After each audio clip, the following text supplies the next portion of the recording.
100% ضمانت بهت میدم این جمله ها رو بشنوی حالت خوب میشه. میگه آقا خدا نکنه خدا گریه یه بندش رو ببینه که میبینه و این گریه ها مقصر شخص دیگه ای باشه.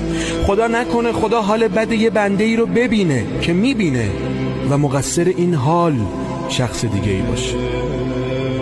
میگه من بیمه بنده هامم، من از رگ گردن به بندم نزدیکترم، من تو قلبش شکسته جا دارم.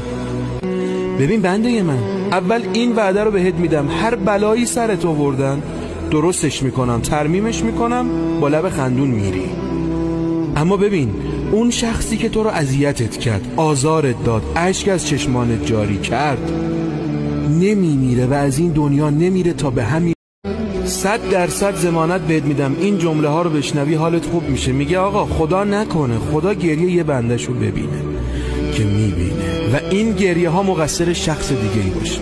خدا نکنه خدا حال بد یه بنده ای رو ببینه که میبینه و مقصر این حال شخص دیگه ای باشه. میگه من بیمه بنده هامم، من از رگ گردن به بندم نزدیکترم، من تو قلبش شکسته جا دارم. ببین بنده من، اول این وعده رو بهت میدم هر بلایی سرت آوردن درستش میکنم، ترمیمش میکنم، با لب خندون میری. اما ببین اون شخصی که تو رو اذیتت کرد، آزارت داد، اشک از چشمانت جاری کرد، نمیمیره و از این دنیا نمیره تا به همین حال بد دوچار بشه.